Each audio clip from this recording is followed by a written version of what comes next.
Talkshow bersama Kementerian Agama Kota Padang Sidimpuan. Dan di studio kita sudah berhadir narasumber kita.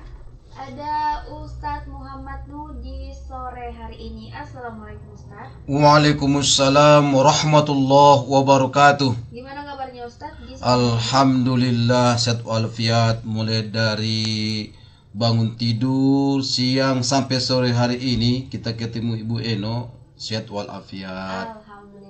Semoga juga rekan Raw yang mendengarkan sehat walafiat ya Ustadz ya. Iya, mudah-mudahan insyaallah. Rekan Raw FM, tema kita di sore hari ini adalah kedudukan wanita. Betul Ustadz? Betul kata pun Upin. betul ya. Oke, rekan Raw semua wajib disimak baik-baik, apalagi untuk para perempuan-perempuan yang di rumah yang mungkin sedang mengerjakan pekerjaan rumah, ini wajib disimak baik-baik ya. Baiklah, kepada Ustadz dipersilakan Ustadz. Assalamualaikum warahmatullahi wabarakatuh. Alhamdulillahillazi hadana lihaza wa ma kunna linahtadiya laula an hadanallah. Ashhadu an la ilaha illallah wahdahu la syarika lah. Wa ashhadu anna Muhammadan abduhu wa rasuluh. Allahumma salli wa sallim wa barik ala sayyidina Muhammad wa ala alihi wa ashabihi ajma'in. Amma ba'du, yang kami hormati dan yang kemuliakan kepada seluruh para pendengar setia kami, rekan Raw di mana saja kita berada, dan kemudian yang kami banggakan dan kami hormati juga pada pimpinan, karyawan dan karyawati, dan khususnya penyiar kita bersama Ibu Eno Boru Harahap. Mudah-mudahan berjalan-jalan ke pasar beli ikannya berkebetulan ikan kakap. Kalaulah ada manusia yang berhati berlian, mudah-mudahan itu adalah Parmarga Harahap. Mari kita panjatkan syukur alhamdulillah kehadirat Allah Subhanahu wa taala yang telah memberikan kepada kita saat ini melakukan berbagai aktivitas. Ada pesan daripada ulama kita yang bernama Hasan Al-Basri rahimahullah, yang bersumber dari sahabat Nabi yang bernama Abu Darda radhiyallahu anhu. Ia berkata, "Kun aliman, jadilah seorang alim, au muta'alliman, atau seorang yang mau belajar, au mustami'an, atau jadilah seseorang yang sekedar mau mendengar, au muhibban, atau seorang yang sangat cinta, sekedar suka kepada ilmu, wala takunul khamisah, janganlah kalian jadi yang kelima. Patah laka qala fakultu lil hasani manil khamisah. Janganlah kalian jadi yang kelima. Kemudian Humaid berkata kepada Hasan Al-Basri, yang kelima itu apa? Beliau menjawab, Hasan Al-Basri rahimahullah, janganlah kalian menjadi ahli bid'ah yang beramal asal-asalan tanpa dasar ilmu. Orang yang beramal tanpa dasar ilmu, amal ibadahnya tertolak. Orang yang berilmu tanpa mengamalkan, itu bagaikan pohon yang tak berbuah. Inilah sarana kita dalam rangka menyampaikan ilmu, mendengarkan ilmu, belajar, dan tanda buktinya kita ikut mendengarkan acara ini, tandanya kita cinta kepada ilmu. Dan janganlah kita termasuk yang kelima yang beramal tanpa dasar ilmu. Mari kita beramal atas dasar ilmu, dan insya Allah itulah yang akan memberikan kepada kita keselamatan dunia dan akhirat. Salawat dan salam kepada junjungan alam Nabi kita besar Muhammad sallallahu alaihi wasallam yang sudah bersusah berkorban, berjuang dengan perjuangan yang sangat, dan beliau sudah banyak pengorbanannya untuk membawa kita dari alam kejahiliaan menuju alam yang terang benderang yang kita nikmati sampai hari ini, yaitu kemajuan. Mudah-mudahan kemajuan yang kita peroleh, mudah-mudahan kemajuan yang seimbang antara lahir dan batin, antara pembangunan fisik dan mental spiritual. Dan kalau ada kekurangan dan kelemahan, marilah kita saling memberi kritikan dan saran yang baik dan saling mengisi. Mudah-mudahan dapat kita perbaiki bersama untuk kebahagiaan kita bersama. Oleh karena itu, marilah kita saudara-saudaraku, atas segala perjuangan dan pengorbanan Nabi kita Muhammad SAW, manusia yang paling agung dan paling mulia dan paling banyak karyanya di muka bumi ini, dan yang paling hebat kepahlawanannya, dan beliau adalah manusia yang terbaik di muka bumi ini. Wa ma arsalnaka illa rahmatan lil alamin. Beliau sudah menjadi rahmat bagi sekalian alam, tidak hanya untuk umat manusia. Allahumma sholli ala Muhammad wa ala ali Muhammad kama shallaita ala Ibrahim wa ala ali Ibrahim wa barik ala Muhammad wa ala ali Muhammad kama barakta ala Ibrahim wa ala Ibrahim fil alamin innaka Hamidum Majid. Dengan perjuangan beliau sehingga beliau berhasil menempatkan kedudukan wanita di kedudukan yang terhormat dan kedudukan yang memberikan maslahat dan memberikan keselamatan dunia dan akhirat. Kaum muslimin yang dirahmati Allah, di dalam Al-Quran surah Ali Imran ayat 14, Allah subhanahu wa ta'ala berfirman, Zuyina linnasi hubbus syahawati minan nisa. Dijadikan indah pada pandangan manusia kecintaan kepada apa-apa yang diingini, yaitu wanita-wanita. Wal banin, kecintaan kepada anak-anak.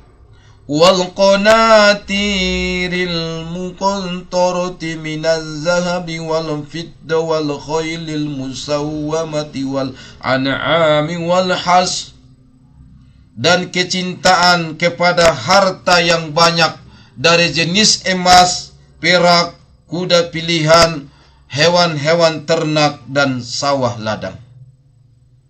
Zalika mata'ul hayatid dunya, itulah kesenangan hidup di dunia.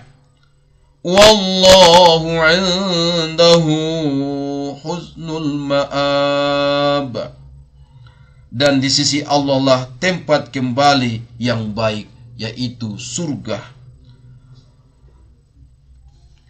Hadis Nabi kita, hadis riwayat Muslim, Ahmad, An-Nasai, Ibnu Hibban dan Al-Baihaqi, yang bersumber dari Abi Sa'id Al-Khudri radhiyallahu anhu, dari Nabi kita Muhammad sallallahu alaihi wasallam, beliau bersabda, qala innad dunya hulwatun khadirah, sesungguhnya dunia itu manis dan indah.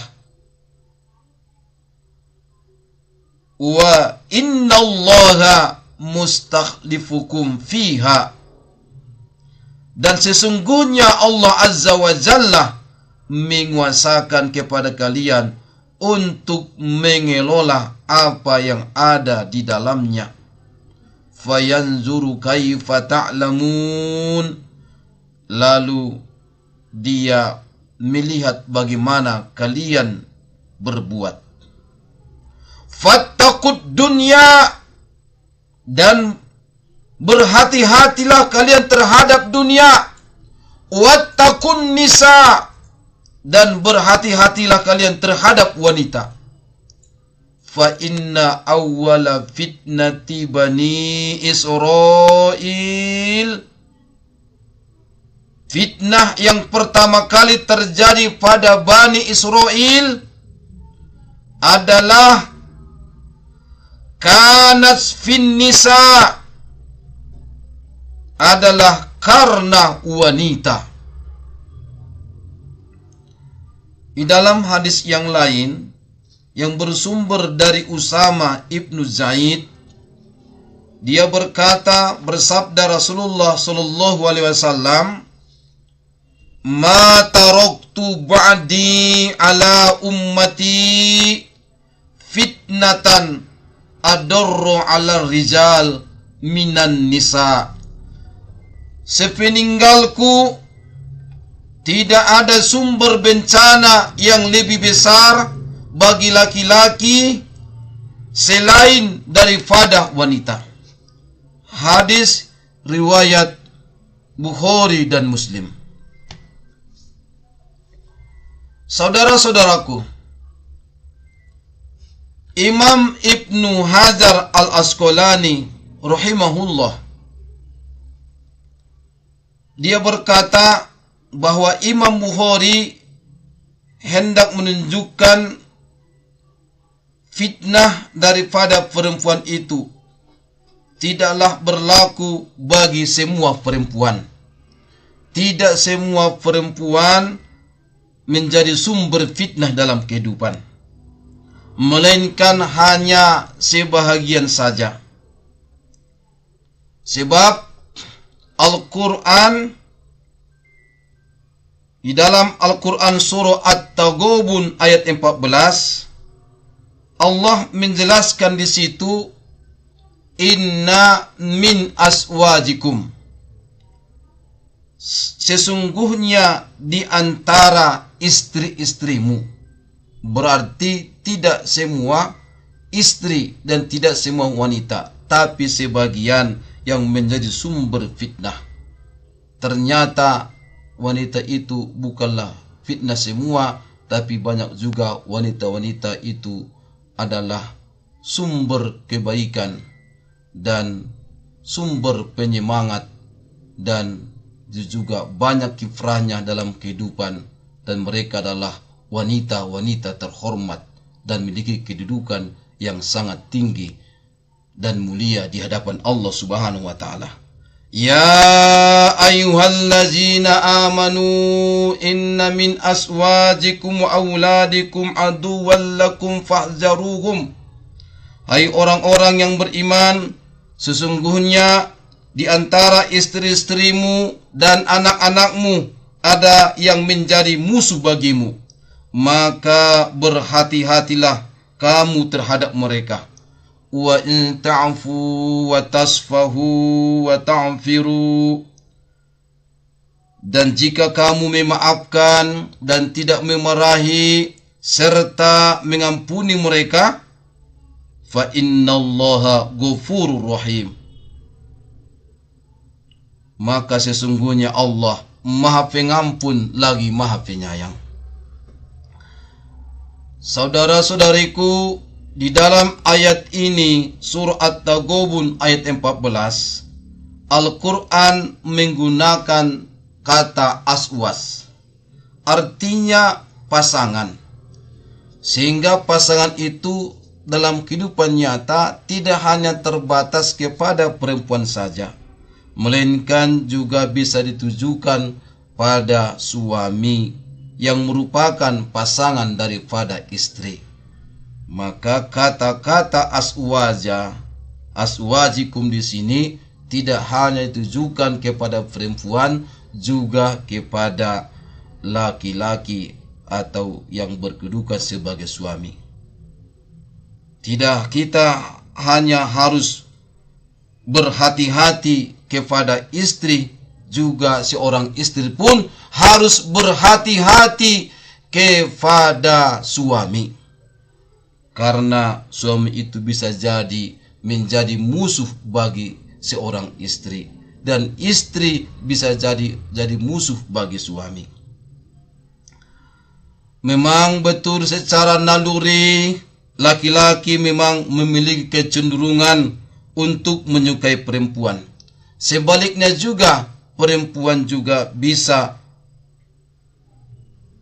tergoda dengan pesona laki-laki, sehingga bisa membuatnya seolah menjadi orang yang gila, dan bisa jadi di seorang wanita itu melalaikan kewajibannya pada Tuhannya karena pesona laki-laki.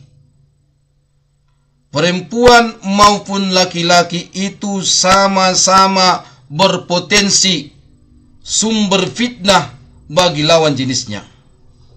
Imam At-Tirmizi rahimahullah mengungkapkan, tabiat mayoritas laki-laki adalah menyukai perempuan, sehingga seorang laki-laki rela jatuh ke dalam perbuatan haram demi mendapatkan hati seorang perempuan. Bahkan ia juga rela membunuh dan saling bermusuhan karena perempuan. Maka tak heran bila Nabi kita Muhammad SAW menyebutkan bahwa perempuan adalah cobaan terberat bagi laki-laki. Meskipun wanita diciptakan dengan kondisi akal yang lemah, namun betapa banyak lelaki yang cerdas, kuat dan perkasa dibuat lemah tunduk di bawah pengaruh daripada seorang wanita atau seorang perempuan. Meskipun wanita diciptakan dengan keterbatasannya, namun betapa banyak para penguasa jatuh tersungkur karena jeratnya para wanita. Meskipun wanita dicipta dengan keterbatasan agama, namun betapa banyak ahli ibadah yang dibuat lalai dari Tuhannya karena wanita. Tidak sedikit pejabat nekat untuk korupsi demi istri tercinta dan demi wanita pilihannya, dan apalagi pasangan haramnya, yaitu selingkuhannya. Dia rela korupsi. Dan tidak jarang darah tertumpah, pedang terhunus karena wanita. Dan betapa banyak orang yang waras dengan akal yang sempurna, dia menjadi gila gara-gara wanita. Entah berapa banyak orang mukmin yang beriman, dia menjadi kafir karena gara-gara wanita. Oleh karena itu, Yusuf bin Asbad rahimahullah mengatakan, seandainya aku mendapat amanah untuk menjaga Baitul Mal, saya optimis itu dapat melaksanakannya. Namun jiwaku tidak akan terasa aman jika aku dipercaya untuk berdua-duaan dengan seorang wanita, sekalipun wanita itu dari kalangan nekro yang kulitnya hitam kelam, walaupun sesaat saja.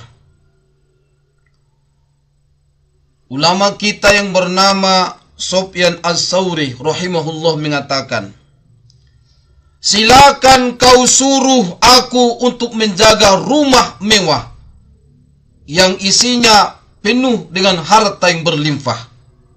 Namun jangan kau suruh aku untuk menjaga wanita yang tidak halal bagiku, meskipun dia berupa budak hitam yang legam. Said bin Musayyib mengatakan rahimahullah, tidak ada yang saya takutkan melebihi ketakutanku terhadap wanita. Inilah saudaraku, insyaallah kita akan lanjutkan setelah iklan berikut ini. Kedudukan wanita dalam Islam sangatlah terhormat. Di dalam sejarah terkenal di dalam dunia politik praktis, ada seorang wanita yang terlibat dalam politik praktis yang bernama Ummu Hani, yang dibenarkan sikapnya oleh Nabi kita Muhammad SAW ketika memberi jaminan keamanan kepada sementara orang musyrik. Jaminan keamanan itu merupakan salah satu aspek bidang politik.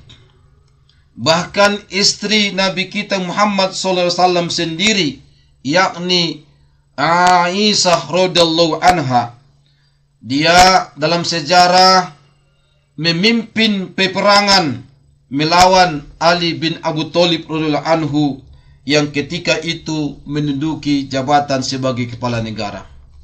Isu yang terbesar dalam peperangan tersebut adalah soal suksesi setelah terbunuhnya khalifah ketiga, yaitu Utsman bin Affan radhiyallahu anhu.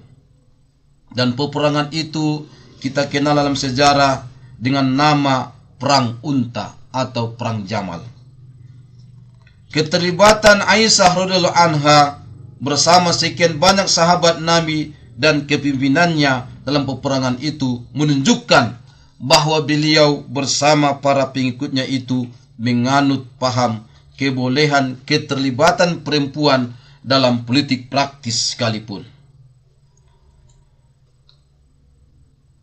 Kaum muslimin, kaum muslimat rahimakumullah, pekerjaan dan aktivitas yang dilakukan oleh perempuan pada masa Nabi kita itu cukup beraneka ragam. Sampai-sampai mereka terlibat secara langsung dalam peperangan-peperangan, bahu-membahu dengan kaum lelaki. Nama-nama seperti Ummu Salamah radhiyallahu anha, istri Nabi kita, Sofiyah, Laila Al-Ghaffariyah, Ummu Sinam Al-Aslamiyah, dan lain-lain, itu semua tercatat sebagai tokoh-tokoh yang terlibat dalam peperangan.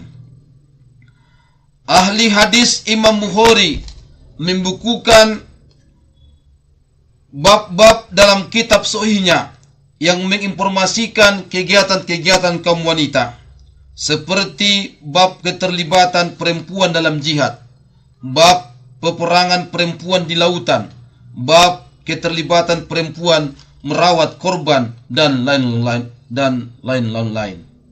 Samping itu, para perempuan pada masa Nabi kita Muhammad SAW aktif juga dalam berbagai bidang pekerjaan. Ada yang bekerja sebagai firias pengantin, seperti Ummu Salim binti Malhan yang merias antara lain Sofiyah bin Huyai, istri Nabi kita Muhammad SAW. Dan ada juga yang menjadi perawat atau bidan dan sebagainya. Dalam bidang perdagangan, nama istri Nabi kita yang pertama, Khadijah bintu Khuwailid radhiyallahu anha, tercatat sebagai seorang yang sangat sukses. Demikian juga Kilat Ummi Bani Anmar, yang tercatat sebagai seorang perempuan yang pernah datang kepada Nabi kita Muhammad SAW untuk meminta petunjuk di dalam bidang jual beli. Dalam kitab Tabaqat Ibnu Sa'ad, kisah perempuan tersebut diuraikan, di mana ditemukan antara lain pesan Nabi kepadanya menyangkut penetapan harga jual beli. Nabi kita memberi petunjuk kepada perempuan ini dengan sabdanya, apabila Anda akan membeli atau menjual sesuatu, maka tetapkanlah harga yang Anda inginkan untuk membeli atau menjualnya, baik kemudian Anda diberi atau tidak. Maksud beliau, jangan bertele-tele di dalam menawar dan menawarkan sesuatu. Istri Nabi kita Muhammad SAW, Zainab binti Jas, juga aktif bekerja sampai pada menyamak kulit binatang, dan hasil usahanya itu beliau sedekahkan. Raitoh, istri sahabat Nabi kita Abdullah ibnu Mas'ud, sangat Abdullah ibnu Mas'ud sangat aktif bekerja karena suami dan anaknya ketika itu tidak mampu mencukupi kebutuhan hidup keluarga mereka.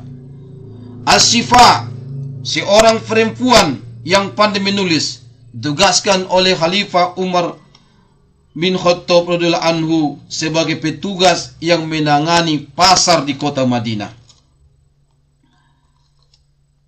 Dan bahkan Nabi kita Muhammad SAW pernah bersabda, sebaik-baik permainan seorang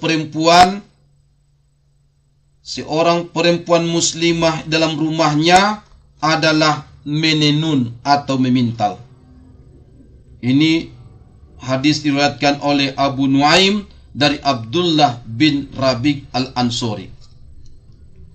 Aisyah radhiyallahu anha diriwayatkan pernah berkata, alat pemintal di tangan perempuan itu lebih baik daripada tombak di tangan lelaki. Kaum muslimin dan kaum muslimat rahimakumullah. Maka dari itu kedudukan antara laki-laki dan perempuan di dalam agama kita sama, tidak dibedakan.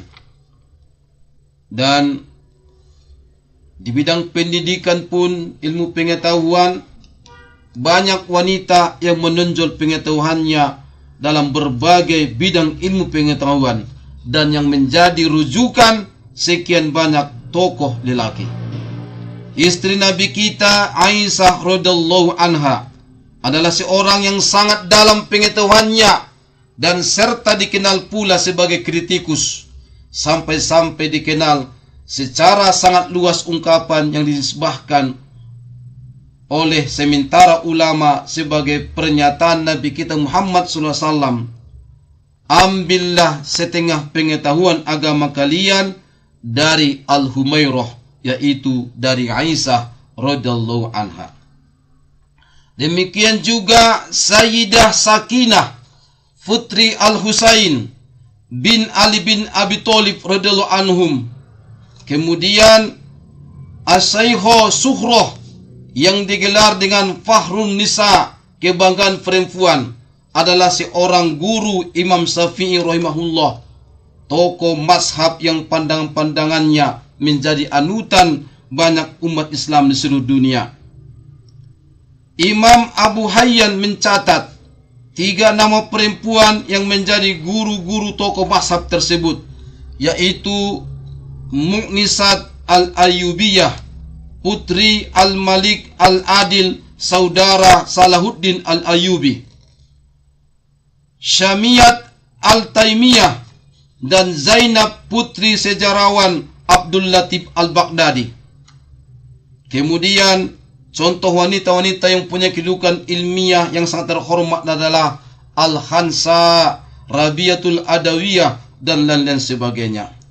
Oleh karena itu, sekali lagi, kedudukan perempuan di dalam agama kita, agama Islam, itu sungguhlah terhormat. InsyaAllah kita lanjutkan setelah iklan berikut ini. Begitu mulianya kedudukan wanita dalam agama kita.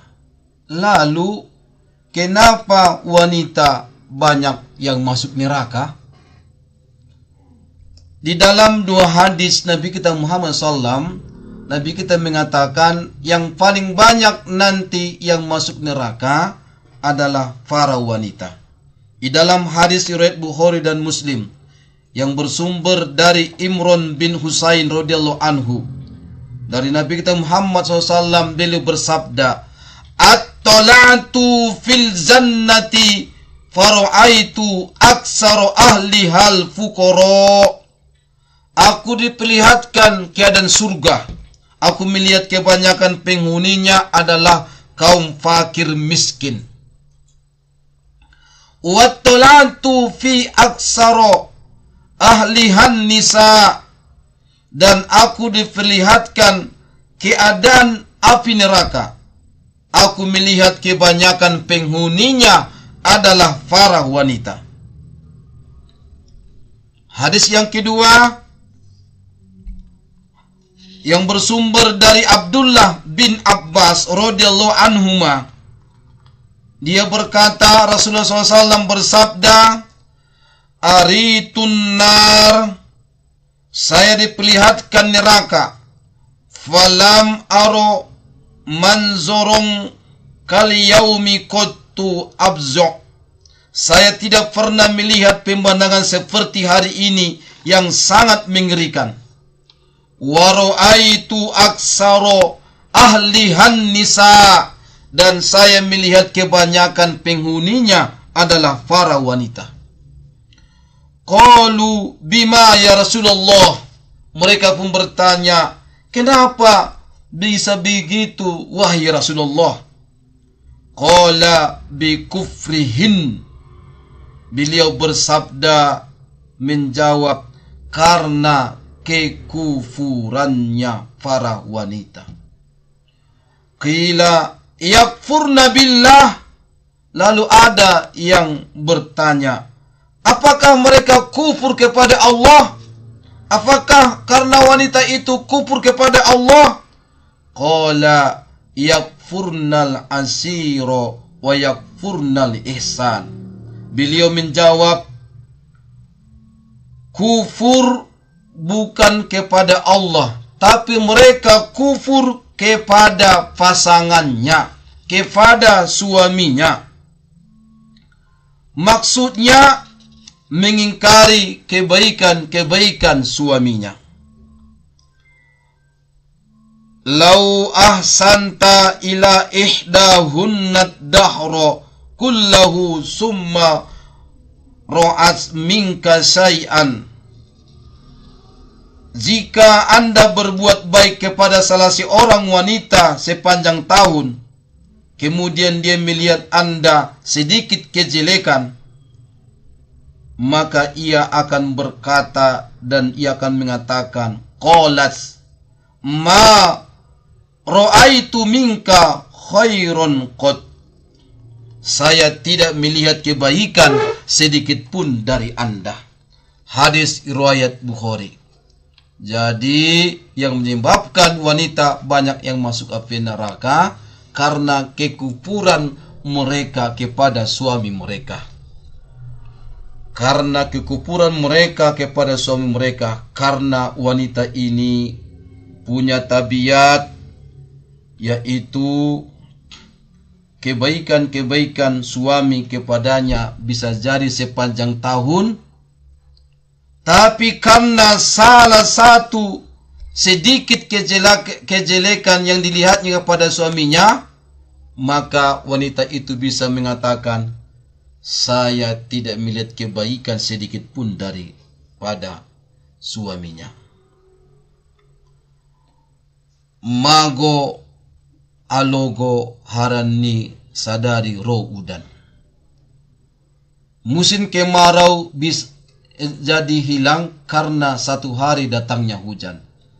Wanita punya tabiat suka melupakan kebaikan-kebaikan orang dan suka melihat kejelekan, walaupun hanya satu kejelekan, dia bisa melupakan kebaikan-kebaikan yang sudah banyak dirasakan dinikmatinya selama ini.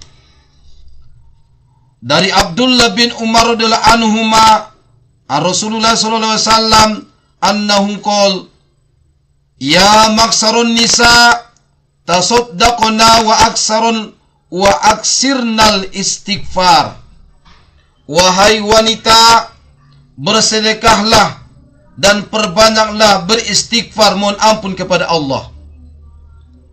Karena wanita suka melakukan kekufuran kepada suaminya, dan karena wanita sering lupa atas kebaikan-kebaikan daripada suaminya, maka Rasulullah SAW menganjurkan kepada wanita untuk memperbanyak sedekah dan memperbanyak istighfar, mohon ampun kepada Allah Subhanahu wa taala. Fa inni ra'aitu kunna aksaro alinnar.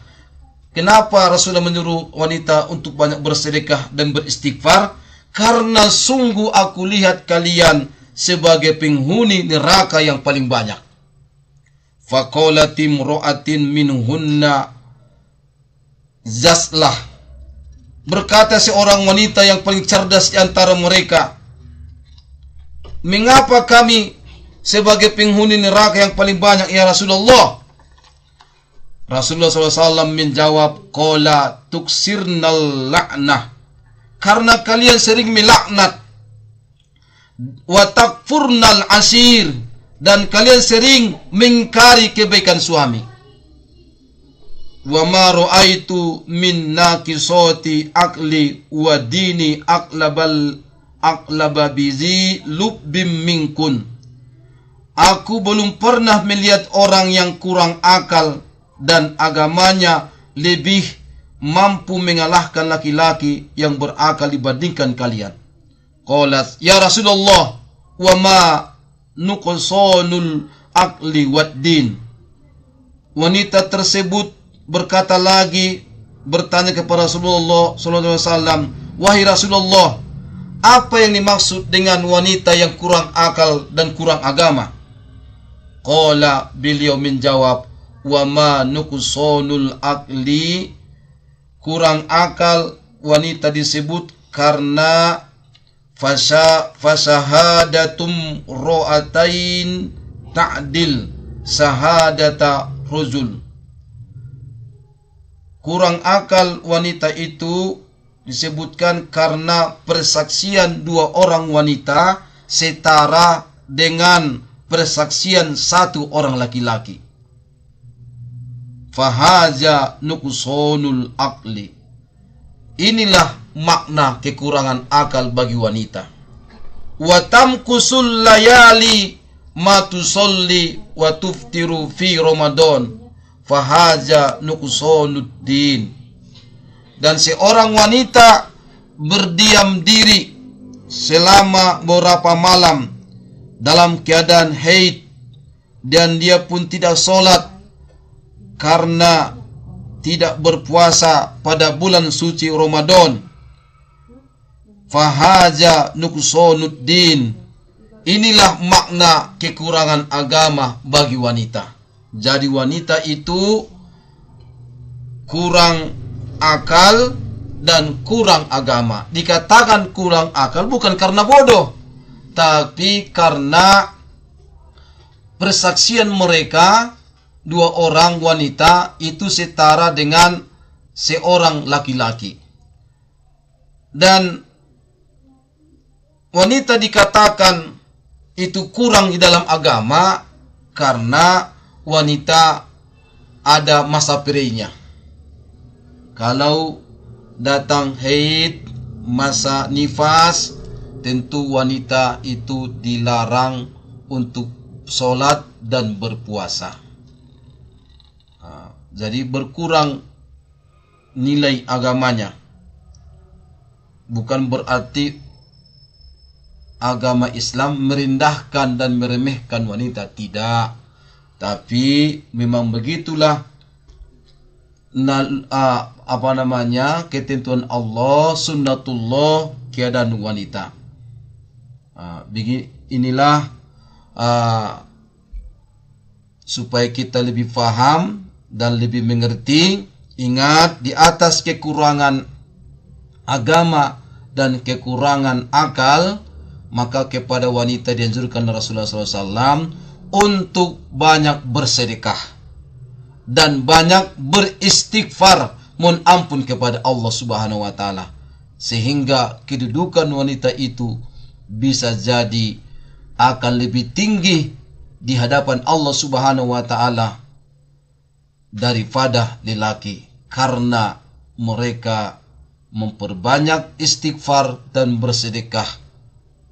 Dan tentunya dengan sejarah membuktikan yang sudah kami sampaikan tadi, betapa banyak wanita-wanita terhormat, wanita-wanita yang banyak karya dan tinggi kepahlawanannya, sehingga mereka memiliki kedudukan yang terhormat.